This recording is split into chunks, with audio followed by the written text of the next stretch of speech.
김용민 브리핑.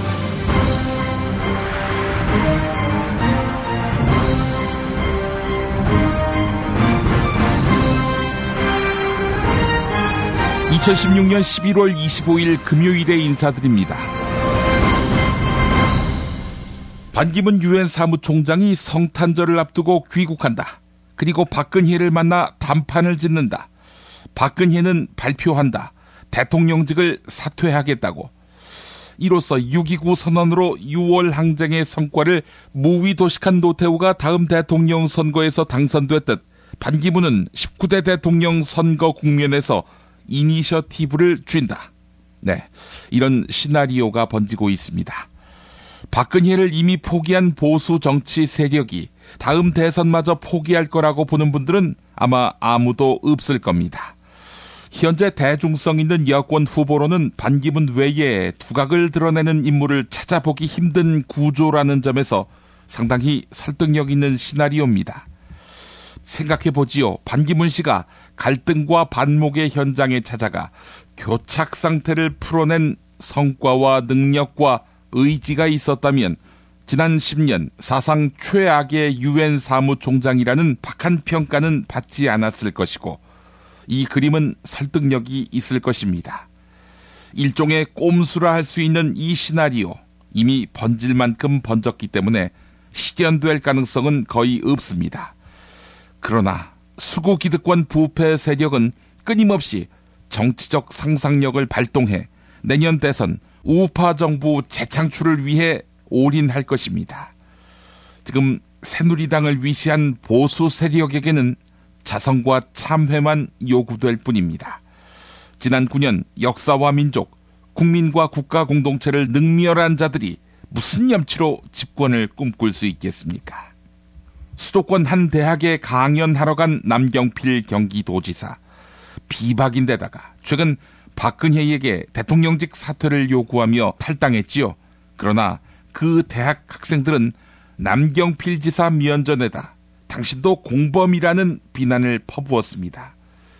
지금 가라앉는 새누리호에서 탈출하는 기회주의자들 모두에게 하는 소리입니다. 당신에게 드립니다. 우린 많이 먹었어요. 정신없이 퍼다먹다 보면 할 일 없는 백수 된다. 우린 새끼 손을 들고 너희에겐 중지된다. 졸지마 씨발. 인두세라고 들어보셨습니까? 간단히 말하면 실제 소득이 없더라도 성인이라면 벌어들일 수 있는 소득을 추정해서 보험료를 산정하는 항목입니다. 직장 가입자에게는 없는 인두세가 지역 가입자에게만 적용되는 것도 이상하지만 생활고를 겪는 생계형 건강보험료 체납자가 모두 지역 가입자라는 점에서 인두세는 더 가혹하게 다가옵니다. 이처럼 제도의 모순 속에서 고통받는 사람들을 돕기 위해 아름다운 재단이 60일의 건강보험증 캠페인을 진행하고 있습니다. 검색창에 아름다운 재단을 입력해서 많이 참여해 주시기 바랍니다. 영희는 엄마 아빠와 떨어져 삽니다. 엄마 아빠는 가난해서 건강보험료를 내지 못했습니다. 이제 그 보험료를 영희가 내야 합니다. 대한민국에서 10살 아이에게 체나백을 독촉하는 것은 합법입니다. 영희처럼 고통받는 사람들을 위해 60일의 건강보험증 캠페인에 참여해주세요. 당신의 참여가 제도를 바꾸는 시작입니다. 아름다운 재단. 야, 너 홍어 판다 그랬지? 팔지. 근데 홍어가 진짜 그렇게 몸에 좋아? 아니 끝내준다니까. 우리 엄마 관절염인데? 홍어. 나 숙취는? 홍어. 마누라 다이어트는? 홍어. 큰이모 변비? 홍어. 작은 형 소화불량은? 홍어. 여동생 피부? 홍어. 큰 누나 주름? 홍어. 명절 때 선물은? 홍어라니까. 근데 비싸지? 열나 싸고 열나 맛있는 홍어가 있다니까. 어디? 알싸한 홍어. 네이버 검색창에 알싸한 홍어를 검색하시고 1599-6456.com 혹은 1599-6456 전화 주문도 가능합니다. 하나 더, 알싸한 홍어는 진공포장 택배 배송 판매하며 직접 개발한 특제 소스를 서비스로 드립니다. 충남 금산의 넓은 인삼밭, 정성농장을 일군 농부아버지 이정열 씨. 자연은 노력한 만큼 내어준다. 그 자연의 마음을 알기에 정성농장을 더불어 일구는 아들 이성규 씨도 아버지에게 배운 것처럼 정직하고 또 성실하게. 정성농장 홍삼은 인삼 재배부터 가공 판매까지 모두 책임지고 있습니다. 그래서 대한민국 1등 품질을 자부합니다.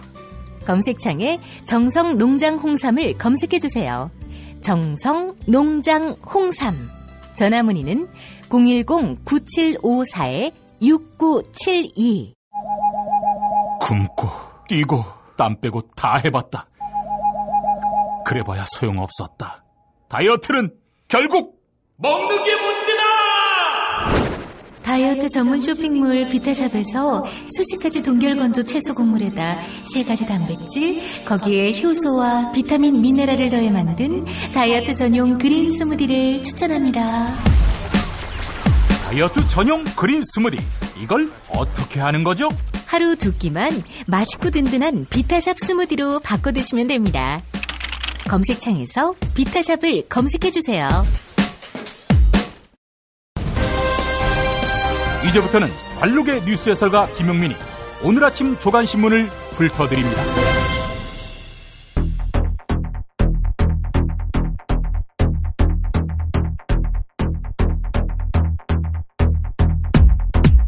주요 뉴스부터 보겠습니다. 검찰이 최순실과 안종범을 특정범죄 가중처벌법상 뇌물 혐의로 추가 입건했습니다.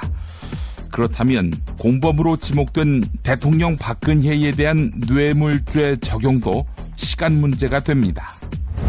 박근혜는 어제까지 김현웅 법무부 장관과 최재경 청와대 민정수석의 사표를 수리하지 않았습니다. 반려하려고 했는데 완강하게 그만두겠다는 두 사람의 입장 꺾지 못했습니다.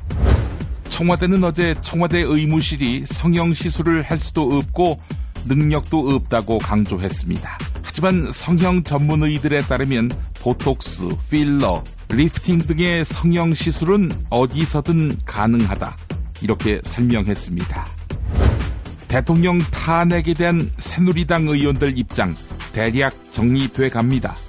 심지어 친박 돌격대로 불리는 의원도 탄핵에 찬성한다, 이렇게 답했다고 합니다. 대통령 박근혜의 퇴진을 요구하는 현수막을 아파트 베란다에 내거는 시민들이 늘고 있습니다.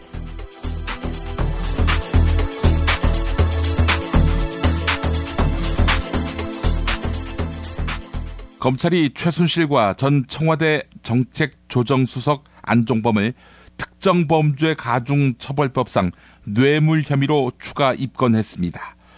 면세점 사업자 선정 의혹과 관련해 롯데그룹과 SK그룹을 압수수색하더니 영장에 뇌물죄, 이렇게 죄명을 적시한 것입니다. 자, 이렇게 되면 공범으로 지목된 대통령 박근혜에 대해서도 뇌물죄 적용이 가능합니다. 한편 박근혜는 지난 2월과 3월 최태원 SK 회장과 신동빈 롯데 회장을 차례로 비공개 면담했습니다. 국민일보가 보도했습니다. 안종범의 보좌관이 검찰 진술 내용들을 미리 확보했던 것으로 검찰에 의해 확인됐습니다. 또한 이 보좌관은 K스포츠재단 이사에게 검찰 조사 대응 방안이 담긴 청와대 문건을 전달한 것으로 드러났습니다. 당시는 우병우 청와대 민정수석이 사퇴하기 전입니다. 조사 대상자들이 검찰 수사에 대비해서 말을 맞췄다는 의혹이 제기되고 있습니다. 한겨레 보도였습니다. 최순실도 검찰이 자택과 사무실 등을 압수수색하기 바로 전날 국내에 있는 측근들에게 증거인멸을 지시한 것으로 확인됐습니다. 컴퓨터를 폐기하라는 지시를 받고 심지어 망치로 부숴 증거를 없애기도 했습니다. 그래놓고 최순실은 지금 난 모른다 이러고 있지요. 자기 머리도 망치로 때렸나 싶습니다. 경향신문이 보도했습니다. 검찰이 대통령 박근혜의 뇌물죄 혐의를 수사하는 등 초강경 태세를 취하고 있습니다. 누가 주역일까? 한국일보는 김수남 검찰총장과 이원석 서울중앙지검 특수일부장이 주도하는 것으로 알려졌다고 전했습니다. 최재경 민정수석이 수사 분위기를 살펴보려 해도 워낙 보안이 철저해 애를 먹었던 것으로 전해졌습니다. 김수남이 작심하고 강도 높은 수사를 지휘하고 있는데 그 진정성은 여전히 불투명합니다. 김프로한테 내일 물어보겠습니다. 대통령 박근혜는 어제까지 김현웅 법무부 장관과 최재경 민정수석의 사표를 수리하지 못하고 있습니다. 반려하려고 했는데 두 사람을 설득하지 못했다는 겁니다. 두 사람은 왜 바득바득 사표 수리를 요구하고 있을까? 경향신문에 관련 기사가 있는데요. 박근혜가 검찰 조사를 거부하는 등 강경 대응을 하다 보니 사태 수습을 위해 자기들이 할 수 있는 일이 없다. 이런 입장이라고 합니다.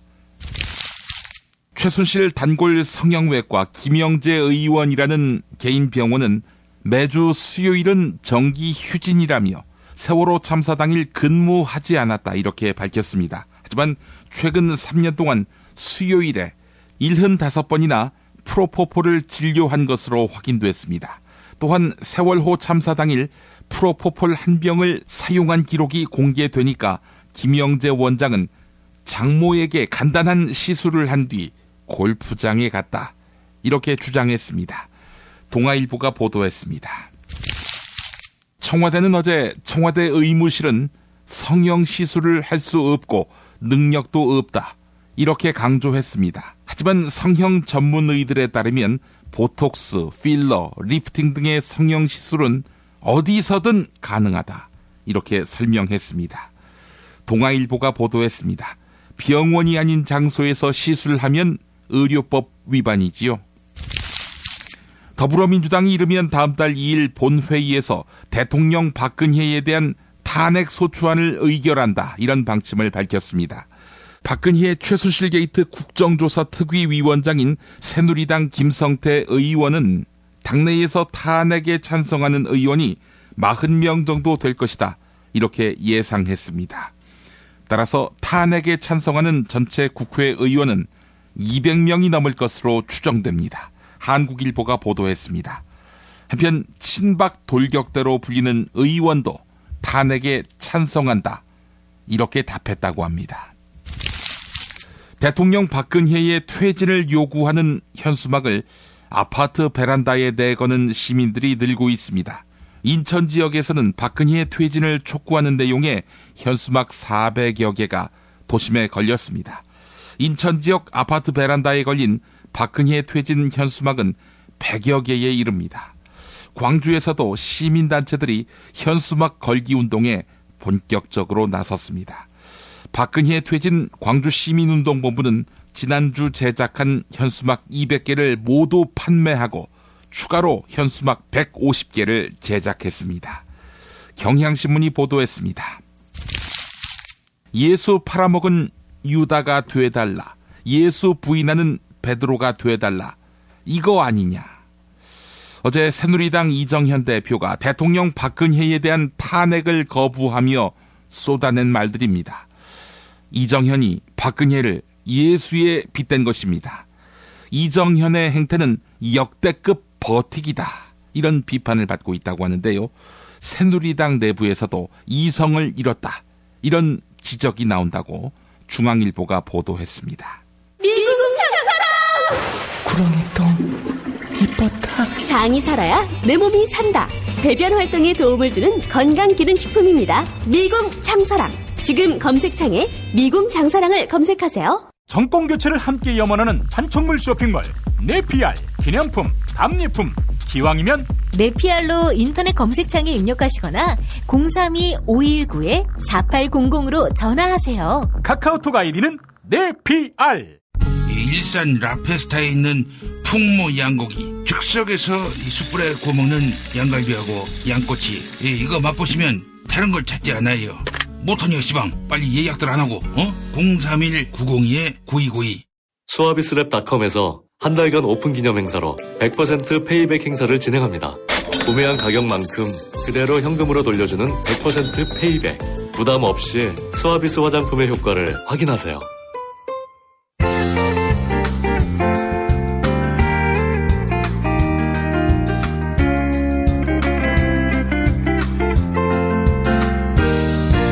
여러분 안녕하십니까? 지금부터 전국 16개 시도교육청과 무관한 2016학년도 뉴스 듣기 능력평가를 시작하겠습니다. 가정이나 사무실 차량 안에 계시는 애청자 여러분께서는 팟캐스트의 음량을 알맞게 조절해 주시고 답안을 작성해 주시기 바랍니다. 모든 문제는 한 번씩만 들려드리니 잘 듣고 지시에 따라 물음에 답하시기 바랍니다. 이제 시작하겠습니다. 대화를 듣고 남자의 마지막 말에 대한 여자의 응답으로 가장 적절한 것을 고르시오. 카카, 큰일 났습니다. 뭐가 또 큰일 났어요? 내가 예수 맞답니까?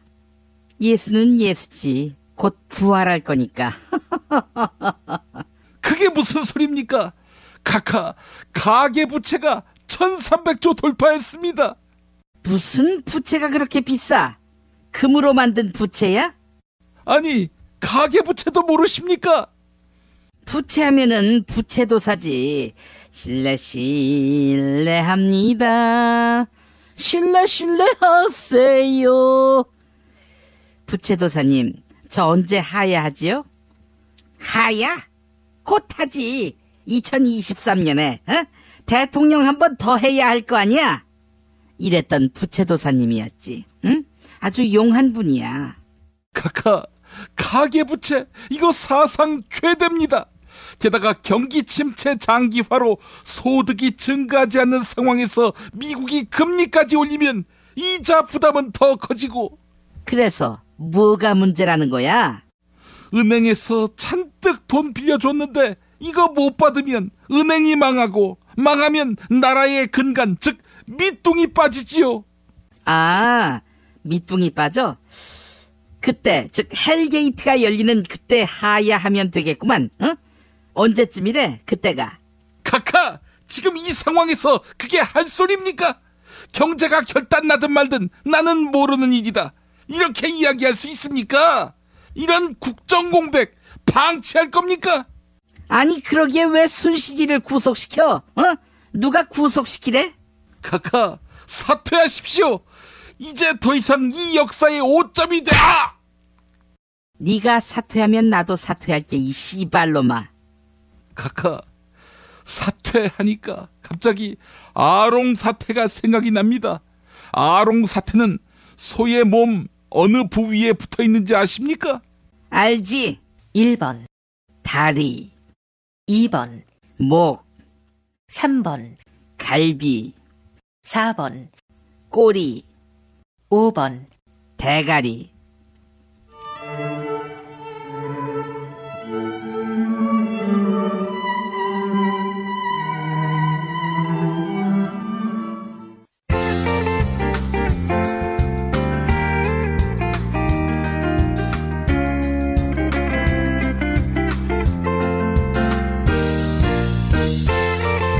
수고하셨습니다. 수험생 여러분은 팟빵 게시판에 정답과 이메일 주소, 사연을 남겨주시기 바랍니다. 당첨자는 다음 정규방송일 2부 마무리 부분에 발표합니다. 이상으로 전국 16개 시도교육청과 무관한 뉴스 듣기 능력평가를 모두 마칩니다.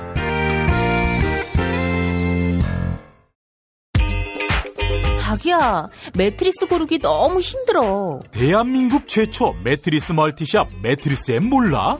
전세계 최고 브랜드 정품만 취급해. 매트리스 살 때는 꼭 매트리스엠으로 오세요. 카카, 큰일 났습니다. 뭐가 또 큰일 났어요? 주진우가 아리랑 치기배를 만나서 전치 C8주의 중상을 입었답니까? 그게 아닙니다. 주진우가 함세홍 신부와 함께 카카와 카카 아버지 시대를 탈탈 털어서 낸 책이 날개 돋친 듯 팔리고 있습니다. 무슨 책인데? 악마 기자와 정의 사제. 악마 기자 주진우, 정의 사제 함세웅의 속 시원한 한국 현대사 콘서트. 악마 기자 정의 사제. 왜 때리십니까? 빨리 다 사들여. 더 이상 그 책 못 읽게. 시사인북에서 나왔습니다. 김재준, 문익환, 안병모, 서남동 등 한국 현대사의 암흑기, 민족과 역사 앞에 비치됐던 시대의 지성이 움튼 학교, 한신대학교 신학대학원. 한신대학교 신학대학원 장학기금 마련을 위한 음악회가 11월 29일 화요일 저녁 7시 반, 서울 수유동 한신대학교 신학대학원 예배당에서 있습니다. 소프라노 박미애, 메조소프라노 추이명, 테너 박현준, 바리톤 류연승 등 유명 성악가와 함께합니다. 입장권은 전석 5만 원이며 02-2125-0111로 문의하시기 바랍니다.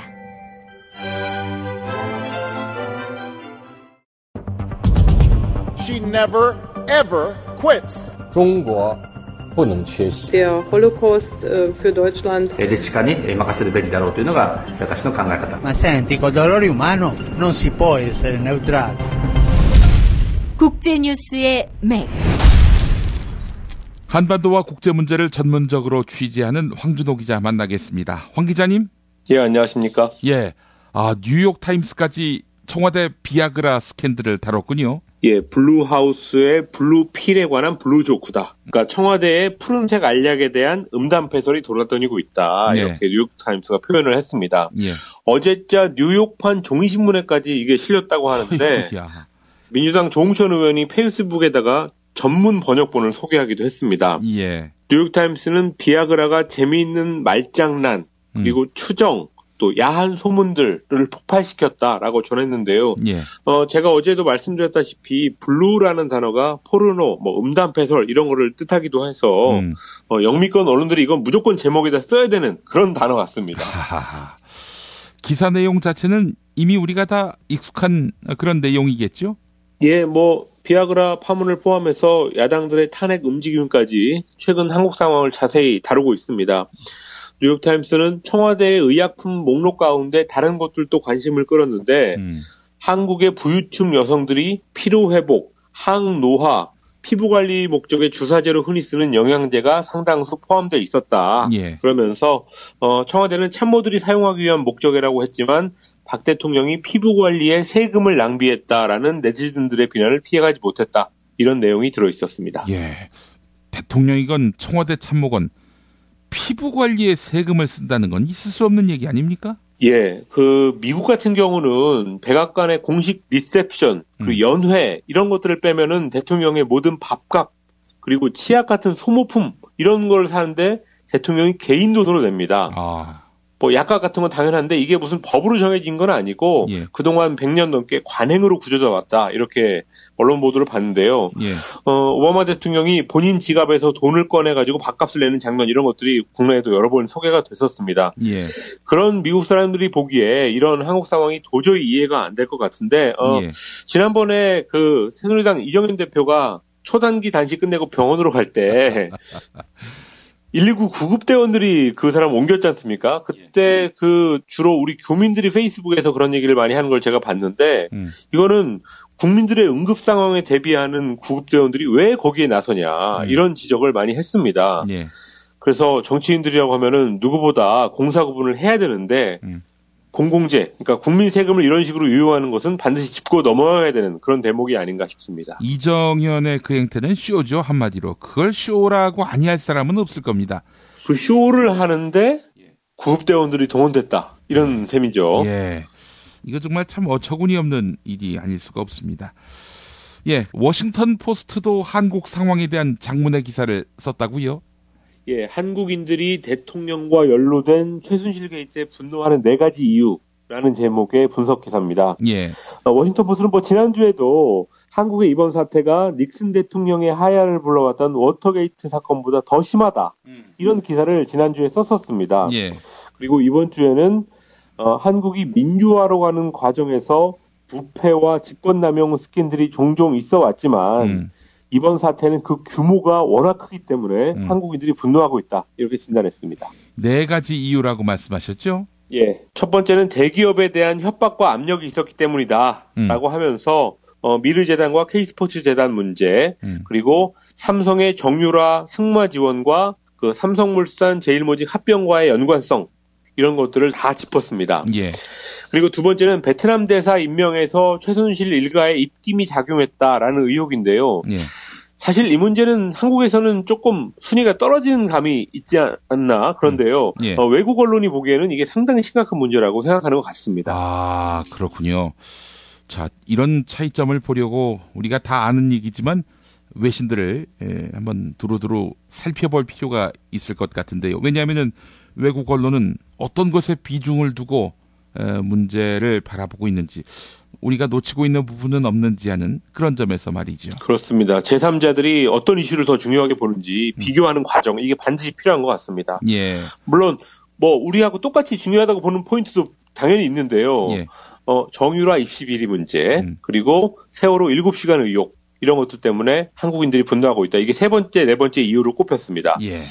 7시간 의혹에 대해서 이 신문은 많은 의심과 추측이 있었음에도 불구하고 박근혜는 당시 무슨 일을 했는지 정확하게 설명한 적이 한 번도 없다라고 하면서 한국인들의 일부는 대통령이 그 시간에 의식을 잃었다거나 아니면 미용시술을 받았다라는 의심을 하고 있다라고 전했습니다. 예. 자, 주한 미국 대사관에서 미국 시민권자들에게, 그러니까 한국에 사는 미국 시민권자들에게 촛불 집회에 관한 유의사항을 발표했다고요? 예. 안전을 위한 메시지라는 제목의 2장짜리 문서를 23일, 지난 수요일자로 발표해서, 광화문 광장, 서울시청, 경복궁 일대에서 미국인들이 돌아다닐 때 안전에 유의하라라는 정보를 제공했습니다. 예. 핵심적인 대목을 보면은 토요일 시위에서 폭력이 있을 거라는 보도는 아직까지 없지만 시위를 평화롭게 하려고 해도 어떤 충돌적인 상황이 벌어지고 폭력으로 번질 가능성이 있으니까 집회 열리는 장소에 가는 걸 가급적 피하라, 그리고 유의하라, 이런 내용이었습니다. 예, 촛불 집회에 가면 구경하는 외국인들도 있지만 직접 참여하는 사람들도 있지 않습니까? 그렇습니다. 예, 그렇기 때문에 주한미국 대사관에서 자국민들한테 주의를 환기시키는 차원에서 이런 발표를 낸 것 같습니다. 예. 지난 11월 5일에 있었던 2차 촛불 행동, 그때는 리퍼트 주한미국 대사가 개를 끌고 그 시위가 열리는 장소를 오전에 돌아다니는 그런 장면이 목격되기도 했습니다. 예. 그런 비교적 여유 있는 모습으로 볼 때 뭐 과거 미소니 효순이 촛불 시위 때처럼 반미 성향을 띠는 집회가 절대 아니기 때문에 예. 그냥 뭐 일반적인 수준에서 자국민들의 안전을 당부하는 그런 메시지가 아닌가라고 생각됩니다. 예, 개를 끌고 나오는 건 좀 안 했으면 좋겠어요. 그렇습니다. 예. 아주 보기 상당히 기분이 나빠요. 예. 예. 자, 미국 대선에서 힐러리가 트럼프에게 일반 유권자 투표에서는 200만 표를 앞섰다는 얘기. 그리고 경합주에서 재검표가 있을 수 있다는 소식이 있는데 어떻게 승패가 뒤집힐 가능성도 있습니까? 예, 뭐 이론적으로 가능성이 없지는 않습니다. 재검표 주장이 나오는 곳은 위스콘신, 미시간, 펜실베니아 이 세 곳입니다. 예. 트럼프가 위스콘신에서 1%포인트, 그리고 미시간에서는 0.3, 그리고 펜실베니아에서는 1.2%포인트 모두 다 앞섰습니다. 예. 근데 사실 원래는 다 이 힐러리가 승리할 것으로 예상됐던 곳이고 이 세 개 주에 배정된 선거인단은 총 46명, 46명입니다. 예, 예. 트럼프가 힐러리보다 최종적으로 74명의 선거인단을 더 확보해서 승리를 했는데 만약에 이 세 개 주의 결과가 모두 바뀐다면, 그러니까 46개가 다 힐러리한테 온다면 힐러리가 최종 승자가 되게 됩니다.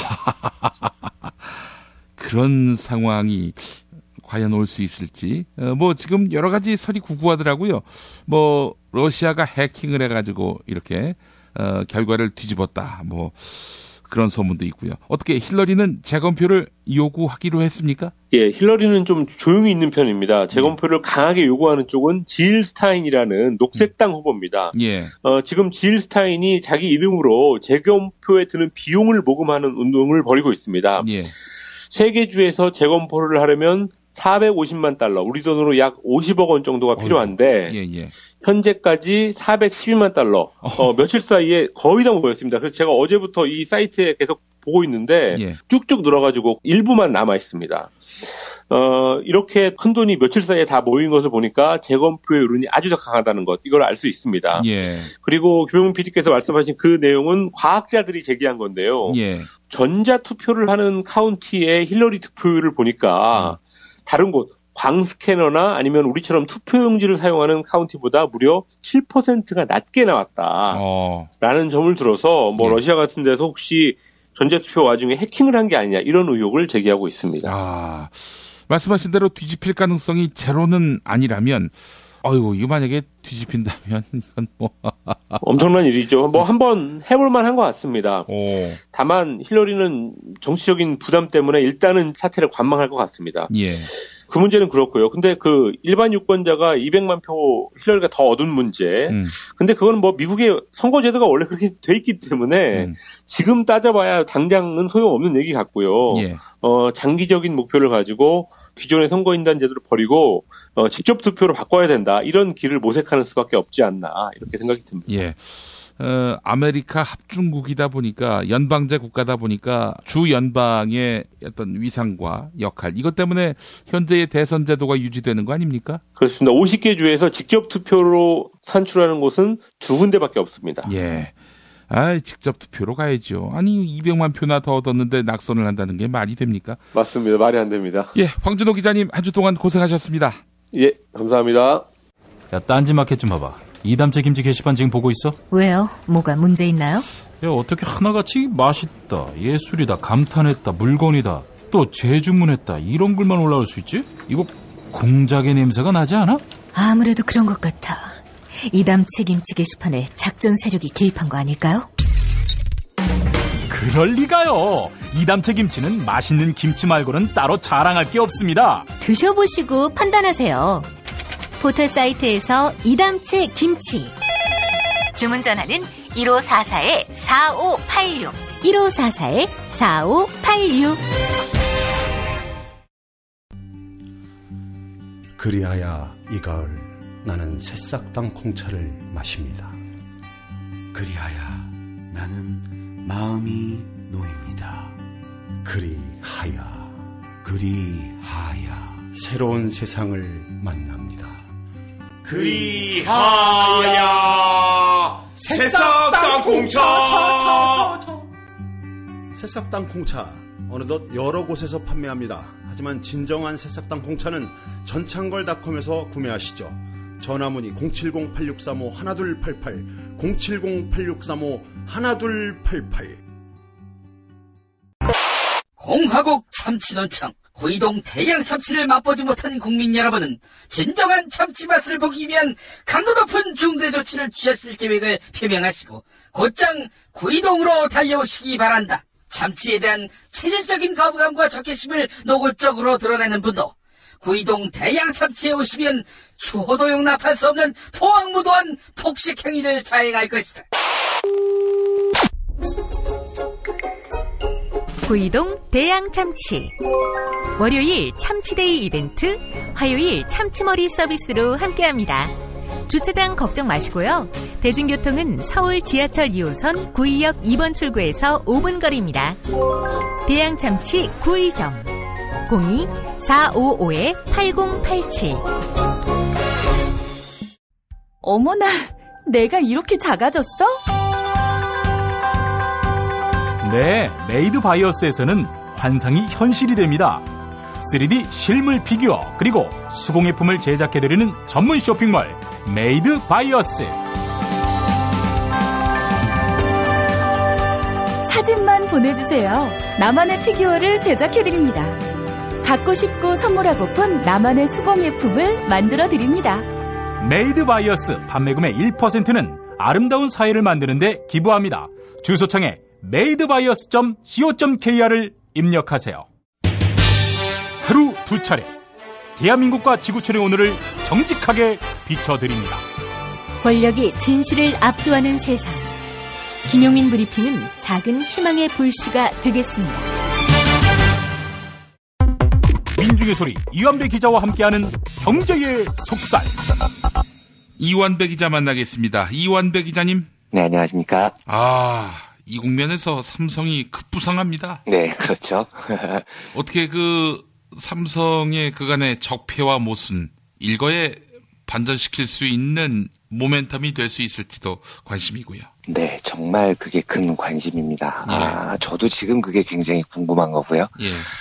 외형적으로 보면 지금 검찰이 상당히 강도 높게 삼성을 압박하는 모습입니다. 제 기억에 이렇게 강한 압박은 처음 보는 것 같아요. 그러니까 엊그저께는 3번째로 압수수색을 벌였죠. 그리고 어제 다시 그 문영표 국민연금공단 이사장을 소환을 했습니다. 이건 국민연금이 삼성물산 제일모직 합병에 의문의 찬성표를 던졌고 여기에 이제 박근혜 최순실 군비가 개입했느냐, 또 이재용이 그 합병을 위해서 돈을 갖다 바쳤느냐, 이거를 지금 조사하기 위한 거였고요. 그렇죠. 삼성뿐만 아니고 어제는 롯데, SK그룹, 기획재정부, 관세청 여기를 동시에 압수수색을 들어갔어요. 이것도 굉장히 강도가 일단은 세 보입니다. 그래서 어쨌든 전부 박근혜 대통령하고 정부 기관하고 기업하고 이들 사이에서 뇌물을 주고받았다는 의혹이 있느냐 없느냐, 이걸 지금 밝히려고 하는 것 같습니다. 그래서 제가 이 검찰 쪽을 전혀 몰라서 아마 이건 김프로께서나 아니면 김태규 기자님께서 훨씬 더 설명을 해주실 것 같은데, 제가 국장한테 한번 물어봤더니 민중의 편집국의 도는 이야기는 이래요. 그런데 국장 얘기로는 이것도 매일마다 정보 보고가 바뀌어서 확실하진 않은데, 하여튼 11월 24일 기준으로 들어온 여러 가지 보고들을 종합을 해보면 검찰이 지금 이렇게 기업들 삼성을 중심으로 여기를 탈탈 털고 있는 이유는 압박용이다. 그래서 목표는 재벌들이 아니고 박근혜를 타겟으로 하고 있다. 이런 이야기가 지금 나오고 있대요. 이 뇌물죄라는 건 자백이 가장 중요하다고 하는데 이 재단 출연금이 결국은 뇌물이었다라고 재벌 총수들에게 압박하는 차원이라는 거죠. 그래서 일단 자백을 받아내면 이 자백은 재벌들을 치기 위한 게 아니라는 시그널을 주고 박근혜를 정조준한 뒤에 뇌물 자백만 받아내면 박근혜는 치고 재벌들은 비교적 가볍게 구형한다. 이런 구상이 있다는 얘기가 나오고 있다는 겁니다. 근데 어쨌든 이 말도 제 국장 표현으로는 이게 매일 들어오는 정보가 달라서 조금 더 지켜봐야 할 것 같다. 이런 이야기고요.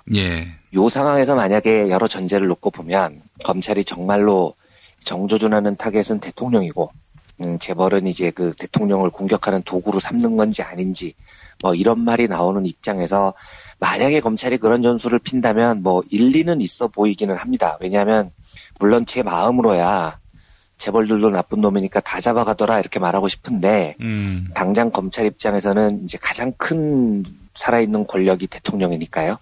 대통령하고 싸우는 형국인이 힘을 한 곳에 모으겠다 이런 전술을 쓸 수도 있을 것 같습니다. 근데 이제 검찰이 실제로 어떤 전술을 쓰는지는 전 전혀 모르겠는데 그런 전술과는 별개로요. 시민사회에서는 좀 잊지 않아야 될 게 있습니다. 그러니까 검찰이 실제로 삼성을 타겟으로 하건 아니면 삼성을 지렛대로 박근혜를 몰고 가려고 하건 삼성물산과 제일모직 합병 그리고 국민연금의 찬성 투표 이 과정에서 검찰 수사와는 별개로 한국의 주류 사회라는 곳이요. 얼마나 비지성적이고 비겁하게 삼성의 부역자 노릇을 해왔는지 이건 좀 낱낱이 밝혀져야 되고요. 이번 기회가 아니라도 시차를 두고서라도 반드시 저는 수정이 돼야 된다고 생각을 합니다. 이 부역자라고 제가 표현을 하는 게 정말 그런 상황이었습니다. 그 합병 당시를 보면요. 우선 빼놓을 수 없는 것이 언론입니다. 그래서 제가 진짜 요즘 궁금한 게 그 요즘 언론들 보면 삼성물산 제일모직 합병 과정에서 최순실이 개입해서 국민연금을 움직였다는 의혹 막 이런 보도를 막 쏟아내잖아요. 근데 저는 진짜 궁금한 게 그러면 작년에는 삼성물산 제일모직 합병을 엄청나게 애국인 것처럼 보도를 막 쏟아냈었는데 왜 그렇게 보도를 했냐는 거죠. 그러니까 그때는 진짜 국민연금이 합병에 찬성한 것도 정말로 잘했다고 칭찬을 했었거든요. 이게 작년에는 보면 몰랐었냐는 거예요. 제가 궁금한 건요. 무역회사하고 놀이동산하고 합병하는 게 이게 말도 안 되는 코미디라는 걸 이걸 작년에는 몰랐는데 올해에는 갑자기 최순실이 저지른 범죄처럼 보인다는 게 저는 하여간 정말 이해가 되질 않아요. 그러니까 그 당시에 언론 보도를 잠깐 살펴보면 이렇습니다. 사설이라는 건 우리가 그냥 사설해서 매일 읽어서 그렇지 어떤 사람의 칼럼이 아닙니다. 사설은 회사의 말이에요. 그래서 어떤 그 신문사가 사설을 쓴다는 건 그 신문사의 공식적이고도 강력한 입장인 겁니다. 사설이라는 거는요. 한국경제가 지난해 7월 10일이래요. 사설 제목이 이렇습니다. 국민연금, 삼성물산 합병 찬성, 당연한 결정이다. 예, 잘했다는 거죠. 예. 서울경제가 그 다음날 사설입니다. 삼성 합병을 장기 투자로 판단한 국민연금이 옳다. 예. 매일경제 그 다음날 사설이에요. 국민연금 삼성 합병 찬성 당연한 선택이다. 2대12 사설입니다. 국민연금의 삼성 100기사 결정 환영한다. 그렇다면 이 모든 신문들이 그 시절에 다 사설을 통해서 국민연금이 합병 찬성한 걸 잘했다고 칭찬을 했다면 그리고 지금 나오는 의혹은 삼성이 돈 갖다 바치고 최순실 박근혜가 국민연금에 압력을 넣어서 그 합병에 찬성하게 했다는 건데 그러면 최순실하고 박근혜가 잘했다는 얘기가 되잖아요. 얘네들 말에 따르면은요, 국민연금에 합병 찬성한 게 옳다고 하면은요, 그러면 얘네들은 지금 최순실하고 박근혜를 조지고 있으면 안 되는 거죠. 예. 그 나라를 위해서 큰 일을 해줬다고 칭찬을 해주지는 못할 망정이요. 근데 지금 말이 앞뒤가 안 맞는 겁니다. 예. 그때는 억지로 삼성평 들다가 지금은 박근혜 최순실의 국정농단이 나타나니까 또 반대편에 섰다가, 예. 이러니까 그때 삼성에 부역했었던 태도가 지금 와서 스텝이 막 꼬이고 있는 거죠. 저는 언론으로서는 정말 정당하지 않은 태도라고 봅니다. 법조계도 마찬가지입니다. 당시에 합병에 관련해서 엘리언 매니지먼트라는 헤지펀드도 그렇고 수많은 시민단체들이 여러 가지 소송을 냈었어요. 그 소송 중에 하나만 삐끗했어도 합병이 찬성되지 않았을 겁니다. 그런데 모든 소송에서 법원이 삼성 편을 들어줬습니다. 심지어 그 경제개혁연대가 그 합병 통과한 이후에 야 회의록 좀 공개해봐라 회의록 좀 이렇게 정부 공개 청구 소송 낸 건데 이것도 법원에서 전부 패소했습니다. 그러니까 냉정하게 말하면 법조계 또한 뭐 말이 좀 과할지 모르겠지만 삼성의 부역자였던 거죠. 네. 그때 그 증권사 수십 곳에서 합병에 대한 의사를 표시했는데 하나투자증권, 그러니까 지금 이제 더불어민주당에 계시는 주진영 전 대표 요 분이 사장하시던 하나투자증권 한 곳만 빼고 전부 다 합병에 찬성했다고 제가 말씀을 한번 드린 적이 있었죠. 예. 그리고 실제로 투표권을 갖고 있었던, 그러니까 삼성물산 주식을 가지고 있었던 이런 회사들을 자산운용회사들이라고 하는데요. 이제 펀드 매니저들이 일하는 곳이죠. 이 회사들이 합병에 어떻게 투표를 했느냐. 이 기관 투자라고 하는데 이 반대를 한 곳이 전부 4곳입니다. 이 4곳인데 어디냐면 네덜란드 연기금, 캐나다 연금투자위원회, 캘리포니아 공무원연금, 노르웨이 투자관리청. 그러니까 전부 외국계 기관 투자가 딱 4곳만 반대를 한 겁니다. 나머지 교보, 국민연금, 대신, 동부, 동양생명, 롯데, 마이다스, 미래에셋, 뭐 유리자산운용, 유진, 칸서스, 현대, 흥국생명 전부 다 무려 53곳이 합병에 모조리 찬성을 합니다. 이것도 결국은 왜 찬성을 했느냐. 삼성이 돈이 많으니까 삼성 돈을 받아서 운영하는 게 이익이 되니까 그랬던 거겠죠. 예, 그렇다면은 이곳들도 전부 다 삼성에 부역했다고 볼 수 있습니다. 더 중요한 거는요, 이 사람들이 투표권을 가진 이유가 뭐냐면 그 돈이 자기 회사 돈이 아니라는 거예요. 고객들 돈입니다. 펀드 매니저가 돈을 받아서 굴리는 돈은 일반 국민들이 맡긴 돈입니다. 근데 일반 국민들 한 명 한 명한테 투표권을 줄 수 없으니 펀드 매니저가 가서 대신 주주총회에서 투표를 하는데 당시에 경제개혁연구소가 성인 남녀 1000명을 대상으로 설문조사를 한 결과에 따르면 삼성물산하고 제일모직 합병에 대해서 그때 뭐 그 표본오차가 95%, 신뢰 수준이 3.1% 상당히 높은 그 여론조사였는데 합병의 목적이 뭐라고 생각하냐라는 질문에 대해서 국민의 63.2%가 이건희 회장 일가의 경영권 승계를 위해 추진되는 것이다. 이렇게 답을 했어요. 그러면 국민연금이 삼성물산 주주총회에 대해서 찬성해야 되냐 반대해야 되느냐. 이 질문에 대해서도 반대해야 된다는 응답이 44.3%, 찬성해야 된다는 응답이 42.5%, 오차범위 내이긴 하지만 반대가 1.8%도 높게 나왔습니다. 그렇다면 국민의 뜻이 반대가 높았고 최소한 그걸 반반이라고 본다 하더라도요. 이렇게 무조건 50몇 곳이 우르르 몰려가서 찬성을 할 일은 아니었다는 거죠. 제가 그래서 그 작년 7월 15일에요. 쓴 기사를 다시 이제 기억을 되살려서 검색을 해서 보니까 제목이 이런 거였습니다. 언론, 법원, 기관투자가, 국민연금까지 그들은 모두 삼성 편이었다. 이런 기사를 한번 쓴 적이 있어요. 근데 이 기사를 쓸 때 기억을 되살려보면 아 정말 한국이 정말로 삼성공화국이었구나 이런 느낌으로 기사를 썼던 기억이 납니다. 예. 그러니까 이 상태가 어떻게든 제어가 안 되면은요. 삼성공화국은 안 깨지는 거죠. 더 이상 한국 사회에서 누가 이 법원도 안 되죠, 언론도 안 되죠, 정부도 안 되죠, 심지어 국민연금도 안 되죠, 일반 주주들의 도움받은 자산운용사도 안 되죠. 이러면 누가 삼성을 제어를 할 수 있겠습니까? 그리고 더 중요한 건 누군가가 만약에 용기를 내서 나 삼성의 횡포를 한번 막아볼래 하고 결심을 했다고 쳐도요. 이 사람이 이제 글러브를 끼고 링에 올라가서 삼성하고 한판 붙어야 되는데 링이 삼성 거고요. 심판이 삼성 소속이고요. 이래버리면 싸움이 안 되는 겁니다. 그렇죠. 예. 우리가 지금 다 인정하지 않습니까? 삼성공화국이라고요. 예. 그래서 삼성의 영향력이 정말로 대한민국 전반에 미친다면 이건 더더욱 삼성 문제는 대한민국 전체 사회가 개입을 해서 다뤄야 되는 문제인 거죠.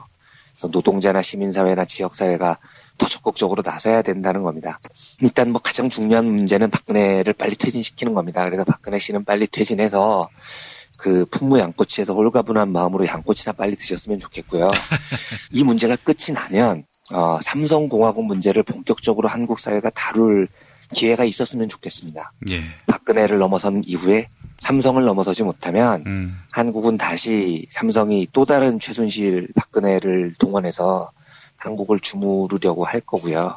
박근혜가 퇴진한 이후에도 삼성공화국이 이어질 겁니다. 그래서 결국은 이 박근혜라는 고비를 한 고비 넘고 나면 우리 시민사회가 온통 삼성 편이 돼 있는 이 사회의 변화를 위해서 삼성과도 한번 일전을 겨룰 각오를 해야 하지 않을까 이런 생각이 들었습니다. 그렇죠. 권력 위에 권력으로 군림해온 삼성.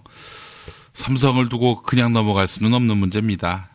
지금 이 레미제라블이 한국 사회 총체적 변화, 혁신을 지금 요구하고 있는 거 아니겠습니까? 맞습니다. 예. 맞습니다.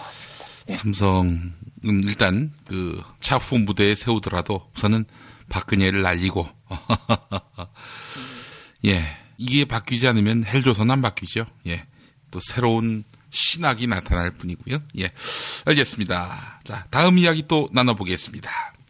내일 또 거대한 집회가 예고되어 있습니다. 150만에서 200만 이렇게 예견하고 있는데 우리 이완배 기자님도 당연히 나오시겠죠. 네, 저는 입장료를 받아도 나갈 거라니까요. 저는 돈 내고라도 가고 싶은 사람입니다. 우리 자제분들은 뭐라고 하십니까? 요즘 우리 처대가요. 예. 굉장히 정치에 관심이 많아졌어요. 그래서 굉장히 진보적인 기사들을 계속 들고 와가지고 저하고 자꾸 토론을 하고 배우고 싶어 합니다. 그래서 제가 굉장히 기쁘게 우리 첫째하고 토론을 많이 하고 있고요. 예. 둘째도 일단 총체적으로 박근혜는 나쁘다라는 기본 전제에 동의를 한 후에 여전히 그 자기가 좋아하는 걸그룹 음악을 듣고 살고 있습니다. 저희 둘째는요. 예. 뭐 하여튼 이번 계기로 우리 국민들 특히 청소년들에게까지도 정치가 이거 남의 일이 아니구나라는 인식을 심어줬다는 점만은 박근혜 씨의 공적으로 치고 싶네요. 안진걸 사무처장님께서 그렇게 얘기를 하시던데 진짜 민주주의의 큰 교육장을 박근혜가 한번 만들어줬어요. 우리한테요. 예. 이제 내일인데 지금 녹음은 목요일에 하고 있지만 금요일이 되면 가슴이 진짜 쿵쿵 뛰어요. 그러니까 이게 신나서 쿵쿵 뛰는 겁니다. 되게 젊어지는 그 기분이 많이 듭니다. 150만 서울이 지금 그 안진걸 사무처장의 말씀 들어보니까 예상 인원이 그렇다고 하고요. 지지난주 집회가 대략 한 서울 130만 정도였다고 하니까요. 뭐 엄청날 것 같기는 합니다. 근데 뭐 물론 이 수치를 경마식으로 130만이니 150만이니 이렇게 보도하는 게 중요하다는 뜻은 아닌데요. 시위 참여 숫자라는 건 사람들의 의지와 마음의 결과이기 때문에 그 숫자를 또 안 중요하다고 말할 수는 절대 없을 것 같아요. 그렇죠. 굉장히 중요한 의미가 있을 것 같습니다. 우선 여담으로 제가 좀 검색해본 거라서 틀릴 수는 있습니다만 혹시 제가 틀린 거면은 나중에 알려주시면 수정을 하겠습니다. 그냥 순전히 수작업으로 구글 검색을 해본 거니까요.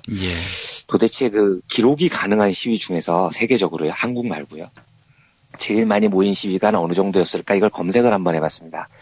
네, 보니까 단일 집회로는 종교나 스포츠 행사, 문화 행사가 압도적으로 많더라고요. 뭐 교황께서 오셨다거나 이슬람에서 큰 집회가 있으면 1000만 명 단위로 넘어가는 일도 있어요. 이렇게 기록된 집회에서 1위에서 10위 중에 8개가 전부 종교 행사입니다. 예를 들면 1위가 그 큰부 멜라 순례, 처음 들어보는데 인도에서 열리는 성지 순례라고 해요. 이게 2013년에는 3천만 명이 참가를 했다고 하더라고요. 그리고 10위 안에 드는 집회 중에 그 종교 행사가 아닌 게 2개인데 그 중에 하나 특이한 건 올해 열린 겁니다. 시카고에서요. 500만 명이 모인 집회였는데 어이구. 이게 그 시카고 컵스라는 야구팀이 월드 시리즈 우승을 한 기념 행사였다고 해요. 이 시카고 컵스라는 팀이 1908년에 월드 시리즈를 우승하고 108년 만에 우승을 했거든요. 이제 저는 야구를 좋아해서 잘 아는데 야구 팬들끼리는 그런 농담을 합니다. 시카고 컵스가 순조 2년 때 우승을 하고 드디어 우승을 했다고. 조선시대 말기에 우승을 하고 드디어 우승을 한 거죠. 그래서 감격한 시카고 시민 500만 명이 모였다고 합니다. 그리고 이런 종교적 문화적 행사를 빼고 나서 정치적 시위로는 정확한 순위가 나오는 게 없는데요. 대충 이제 최대형 집회들을 보면 제일 먼저 검색되는 시위가 작년 10월 10일에 베를린에서 열렸던 유럽연합하고 미국하고 그 환대서양 무역투자 파트너 협정 TTIP 여기에 항의하는 시위가 열렸는데 이게 주최 측 추산이 25만 명, 경찰은 참가자 수를 10만 명으로 집계를 했대요. 이건 굉장히 큰 시위였다고 그 보도를 하더라고요. 동시다발적으로 벌어진 시위 중에 규모가 컸던 건 2003년 2월 이라크 전쟁 반대 시위입니다. 이때 2월 15일인데 전 세계 1000여 개 도시에서 시위가 벌어졌는데요. 총 참가 인원이 1150만 명. 이건 이제 경찰 추산으로는 800만 명이라고 합니다. 이렇게 집계됐습니다. 그런데 이건 1000개 도시에서 1000만 명 모인 거니까요. 한 도시당 평균으로 보면 한 1만 명 정도였던 거죠. 반전 시위에 모이는 사람들이 많습니다. 좀 더 거슬러 올라가 보면 1960년대 말부터 벌어졌던 베트남전 반대 시위 규모가 굉장히 컸더라고요. 그래서 그 닉슨 대통령이 베트남 전쟁에서 손 떼겠다고 약속하고 당선됐다가 손을 안 떼니까 이것 때문에 미국 전역에서 시위대가 결집했는데 워싱턴에서 기록적인 인파가 모였다고 합니다. 75만 명. 이게 기록적인 인파라고 미국에서 기록이 됩니다. 그리고 요때 재밌는 보도는 뭐냐면 반전 시위로 런던에서 10만 명이 모였어요. 근데 이때 영국 노동당의 그 총리가 헤럴드 윌슨이었는데 10만 명이 모이니까 너무 놀란 겁니다. 이렇게 많이 모일 수가. 그래서 결국은 영국이 파병을 포기했다고 합니다. 시위대의 기세에 눌려서요. 영국에서는 10만 명만 모여도 역사가 바뀌는 이런 일이 벌어지는 겁니다. 그 굉장히 유명한 월가를 점령하라. 2011년 시위죠. 이건 인원이 그렇게 많지 않았습니다. 최다 참여한 정도가 10만 명 정도였고요. 그러니까 미국에서는 한 수만 명만 모여도 와 엄청나다 이런 보도가 나옵니다. 그리고 환경 기후 관련 시위는 전 세계적으로 모이는 거에서 규모가 좀 클 때가 있는데 2014년 9월에 뉴욕에서 기후변화 대응책 촉구 시위가 열렸을 때 40만 명이 모여서 대단했다고 합니다. 우리하고 비슷한 처지로 보면 대통령 탄핵을 성공한 브라질 같은 경우에는 상파울루에서 180만 명이 모였다는 기록이 있습니다. 오늘도 대단하죠. 180만 명이면요. 1989년도 천안문 사태 때 200만 명이 모였다는 기록이 있고요. 근데 제가 이런 기록을 쭉 살펴보면서 참 보면 볼수록 한국이 정말 대단한 겁니다. 천안문 사태 때 200만 명, 브라질 상파울루 180만 명. 중국은 우선 인구가 10억이 넘고요. 브라질도 인구가 2억이 넘지 않습니까? 그렇죠? 그런데도 모이면 180만, 200만 이러는데 한국은 이번 주말에 광화문에만 150만, 전국 200만 명을 예상하고 있다는 거니까요. 저는 진짜 이게 정말 너무 놀라운 숫자 같아요. 그래서 정치 집회로 전국에 200만, 광화문에 150만이 모이면 제 생각에 이 집회는 한국뿐만 아니고 인류 역사상 의미나 모양이나 어떤 형태로건 굉장히 위대하고 거대한 집회 중 하나로 기록이 되지 않을까 이런 생각이 들었습니다. 제가 무슨 경마식 보도를 하기 위해서 비교하려고 집회 인원 숫자를 쭉 읊은 게 아니고요. 이런 말씀을 드리고 싶어서입니다. 여러 영역에서요, 되게 힘들게 어렵게 활동을 해왔던 진보 활동가들이 있습니다. 근데 이분들이 10년 이렇게 활동을 하다 보면 너무 힘드니까요. 사람이니까 지칠 때가 오죠. 그건 어쩔 수가 없습니다. 근데 결혼도 못하고 있다가 나도 결혼도 하고 싶고 나도 좀 정상적으로 월급도 좀 받고 싶고 이런 생각이 듭니다. 이제 운동을 정리할까. 그리고 막 고민으로 이렇게 지쳐 있을 때 제가 나중에 만나보면 이분들이 갑자기 너무너무 다른 사람이 돼서 나타나는 경우가 있습니다. 그러니까 과거를 완전히 잊고 운동이고 나발이고 다 필요 없어요. 나는 오로지 나만 위해서 살 거야. 이렇게 확 변해서 나타나는 경우가 종종 있어요. 그런데 제 경험상 이걸 제가 변했다고 비난하려고 드리는 말씀이 아니고요. 이렇게 대부분 확 변해버리거나 아니면 심하면 변절하는 경우도 있습니다. 상대 진영으로 넘어가는 경우도 있는데 이런 분들이 되게 어떤 과정을 거치냐면요. 아, 나 너무 힘들다 하고 갑자기 잠적을 해버리는 경우가 대부분입니다. 예. 그리고 이 잠적 기간이 길어지면 한 1년 정도 연락이 도저히 안 되고 잠적을 해버린 분들은 나중에 거의 다시 운동하는 곳으로 못 돌아오시더라고요. 제 경험이 그렇습니다. 포기하거나 포기하는데 그치지 않고 반대편으로 돌아서거나 아니면 뭐 아예 무관심하게 살거나 이런 경우가 돼버립니다. 그래서 제가 어디 요즘 작은 모임 같은 곳에 가서 이야기를 하면 이제 질문으로 이런 걸 물어보십니다. 아, 세상을 바꾸기 위해서 우리 같이 작은 소시민들이 뭘 할 수 있을까요? 이렇게 물어보시면 저는 무조건 이렇게 대답합니다. 일단 많이 모이십시오. 그리고 자주 모이세요. 모여서 수다를 떠시고요. 그냥이라도 모이세요. 그리고 작은 지역 단위 모임을 만드시고 학부모 모임도 만드시고 협동조합도 만드시고요. 지역 공동체, 지역 운동단위, 마을 개선 모임, 직장인 모임 다양하게 만들어서 계속 모이십시오. 그리고 비슷한 의사를 가진 분들의 얼굴을 자주 보시고 대화를 많이 하십시오. 제가 이제 첫 번째로 하는 말이 이건데요. 이게 이유가 있습니다. 제 경험상 진보는요, 모일 때 강해집니다. 그러니까 뜻이 같은 사람들이 옆에 있을 때, 동지들이 같이 하고 있다는 확신이 있을 때 진보는 밝아지고 강해지더라고요. 그러니까 보수는 언제나 그래서 진보가 모이는 걸 극도로 싫어합니다. 제가 한번 말씀드렸지만 동아일보 다닐 때 사주가 제일 싫어했던 게 기자들이 기자총회 하는 걸 진짜 그렇게 싫어했었습니다. 그러니까 모이면 싫어하는 겁니다, 보수는요. 근데 진짜 사람이라는 건요, 혼자 있으면 겁나고 외롭고 내 해낼 수 있을까? 뭐 자신감도 막 떨어지고요. 그렇게 됩니다. 근데 모이면 힘이 나고 의지가 되고 할 수 있다고 믿게 되고요. 자신감을 갖습니다. 그래서 저는 모임이 중요하고 집회가 중요하다고 계속 말씀을 드리는 겁니다. 이런 상상을 한번 해보십시오. 내일 토요일에요. 와, 한 도시 한 공간에요. 나하고 같은 뜻을 가진 사람이, 같은 목표를 가진 사람이, 그렇다면 이제 동지라고 부를 수 있는 사람이 무려 150만 명이 모이는 겁니다. 이걸 한번 상상을 해보십시오. 이게 진짜 가슴이 쿵쾅쿵쾅 뛰는 겁니다. 한 번도 본 적 없는 사람들이지만 무려 150만의 동지들이 광화문에, 전국을 합치면 200만의 동지들이 전혀 같은 뜻으로 누비고 있는 겁니다. 이게 진짜 참 꿈 같은 일인 거죠. 저는 이게 인류 역사상 정말 최대의 정치 집회 중 하나로 기록이 될 거라고 믿습니다. 그리고 물론 이 기록도 중요하지만 기록 말고도요. 나하고 뜻을 같이 하는 200만 동지들을 보게 된다는 사실이 정말로 저를 기쁘게 하고 이렇게 가슴을 쿵쾅쿵쾅 뛰게 하는 겁니다. 뭐 방송을 들으시는 분들 중에 나오실 계획을 세운 분들도 있으시고 조금 주저하시는 분들도 있으실 텐데 제가 이거 하나만큼은 장담합니다. 우리는 모일 때 훨씬 강해지고요. 모일 때 훨씬 행복합니다. 그러니까 주저하지 말고 나오시기 바랍니다. 혼자 나오시지 마시고 많은 분들하고 함께 나오시고요. 혼자 나오시더라도 어떻게 해서든지 연락해서 사람들하고 얼굴 보고 모이셔서 같은 뜻을 가진 150만 명의 열기를 한번 느껴보시기 바랍니다. 그러면 우리가 정말로 좋은 세상을 만들 수 있다는 확신이 든든하게 정말로 세워질 거라고 믿습니다. 그래서 토요일에는 정말 광화문에서 많은 김용민 브리핑 청취자 동지들을 만나 뵀으면 좋겠습니다. 우리 이완배 기자님은 그날 어디 계실 거예요? 일단은 제가 그 광화문 6번 출구 앞에서요. 그 6번 출구 앞에 안내소가 있거든요. 그래서 거기 잠깐 있어서 뭐 책을 몇 권 들고 나가서 뵙는 분께 좀 드릴까 하는 계획이 있는데 제가 지지난주 경험을 해보니까요. 원하는 대로 되지 않더라고요. 그 자리에 서 있다가 갑자기 떠밀려가는 수가 있어서 예.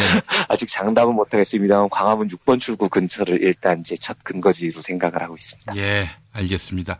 이완배 기자님 거기서 만나시면 될 텐데 이완배 기자님 사진이 변변치 않아서 누가 누군지 모르는 경우도 많아가지고, 예. 그래서 제가 검은 코트를 입고 밑에 불쌍한 표정으로 앉아 있겠습니다. 예. 앉아서요. 알겠습니다.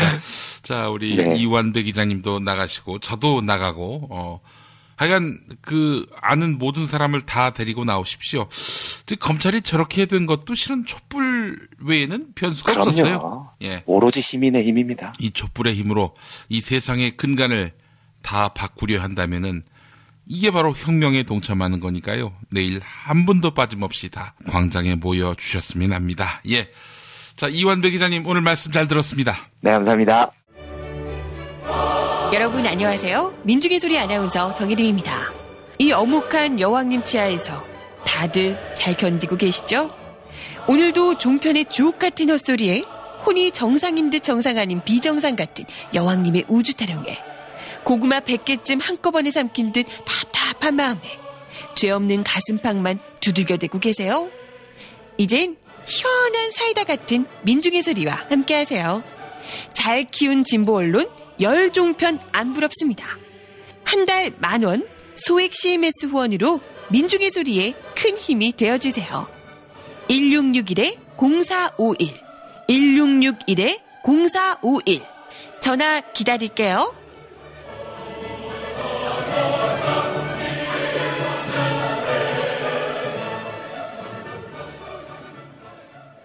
살다 보면 꽃 주문할 일이 생깁니다. 1566-0263 네이버에서 검색된 사이트보다 최대 2만원 싸게 해드립니다. 좋은 사람과 플라워 1566-0263 잊지 마세요.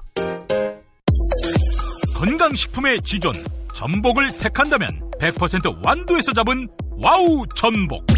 네이버에서 와우 전복을 찾으세요. 010-2443-0818 포르투갈 정통의 레시피로 만드는 에그 타르트, 달콤함 그 이상의 감동, 타르트팜 킨텍스점, 일산 전 지역 배달, 단체 주문은 수도권 가능. 문의 전화 031-923-2995 검색창에 타르트팜 킨텍스점. 한우 사고를 집어넣고 24시간 팔팔 끓인 곰탕, 연지연 곰탕. 어린이부터 노인까지 누구나 좋아하는 건강식 연지연 곰탕. 택배로 신청하시려면 010-7252-1114.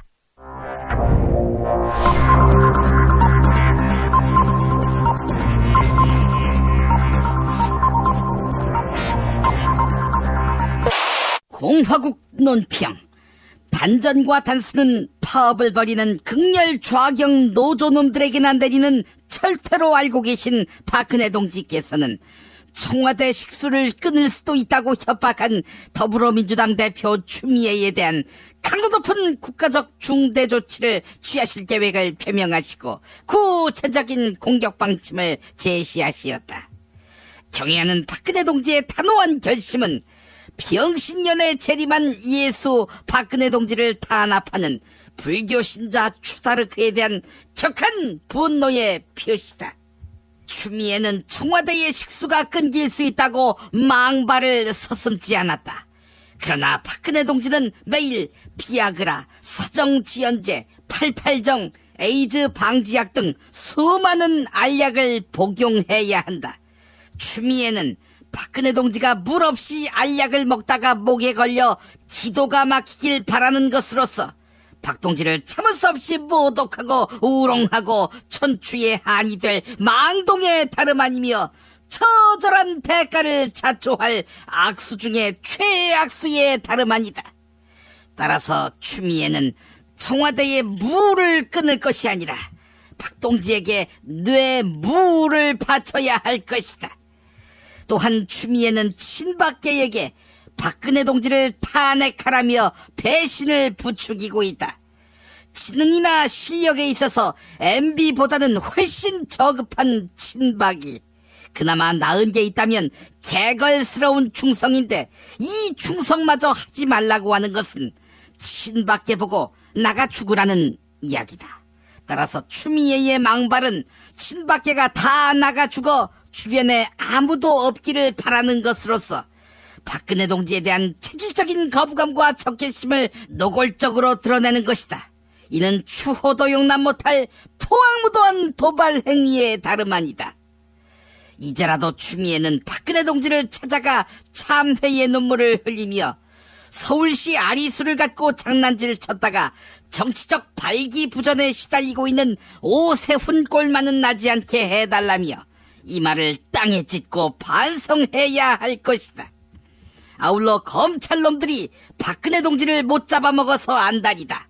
추미애는 서울시 물을 관리하는 박원순에게 청와대가 아니라 검찰청 식수부터 끊어라 이렇게 지시해야 할 것이다. 만약 거절할 시에는 박근혜 동지의 치솟는 분노와 경천 동지의 탄압의 불벼락을 피할 수 없게 될 것이다. 오늘 김용민 브리핑이 선정한 칼럼은 이충재 한국일보 논설위원회 이명박의 책임이라는 지평선 코너입니다. 2007년 한나라당 대선 후보 검증 청문회는 이명박 후보의 BBK 의혹과 박근혜 후보의 최태민 의혹 간의 일대 접전이었다. 당시 이명박 편에 서서 박근혜와 최태민 일가의 관계를 처음 폭로한 김해호 씨는 명예훼손 혐의로 구속돼 6개월의 실형을 살았다. 그가 기자회견에서 박근혜는 최태민과 최순실의 꼭두각시라고 한 말이 화제가 되기도 했다. 김해호 씨는 최순실의 국정농단이 사실로 드러난 만큼 잃어버린 명예를 회복하고 싶다며 법원에 재심을 청구했다. 아파트 경비원으로 일하는 그는 그때 박근혜에 대한 철저한 검증이 이루어졌다면 지금과 같은 사태를 막을 수 있었을 것이라고 아쉬워했다. 대선 후보 경선에서 최태민 파일을 접한 MB는 박근혜는 절대 대통령이 돼서는 안 된다는 생각을 갖게 됐다고 한다. 최순실 국정농단을 가장 잘 예견할 수 있었던 사람이 MB였던 셈이다. 하지만 MB는 대통령이 오른 후에는 박근혜 주변의 추문에는 일체 손을 대지 않았다. 임기 초반부터 광우병 파동 등으로 자기 발등에 불을 끄기에 바빴기 때문이다. 오히려 임기 후반으로 가면서 한나라당 정권 재창출을 위해 박근혜에게 매달렸다. 그런 MB가 최근 최순실 국정농단에 대해 어떻게 이렇게 부끄러운 일이 일어날 수 있는지라고 탄식했다. 박 대통령의 하야를 주문하기도 했다. 말은 옳지만 자신도 최순실 게이트 묵인 방조의 책임으로부터 자유롭지 않다는 사실은 깨닫지 못했다. 유체이탈 화법 대신에 국민에게 반성부터 했어야 했다. 네, 이명박만이 아니죠. 야동 운운하면서 딴 세상 이야기인 양 떠드는 친 이명박께도 마찬가지고요. 1부 마칩니다. 김용민 브리핑과 함께한 시간 어떠셨어요? 다음 시간에도 보다 바르고 알차며 즐거운 정보로 여러분을 찾아가겠습니다. 팟캐스트 포털 팟빵에서 다운로드하기, 구독하기, 별점 주기, 댓글 달기로 응원해주세요. 잊지 마세요. 다운로드하기, 구독하기, 별점 주기, 댓글 달기.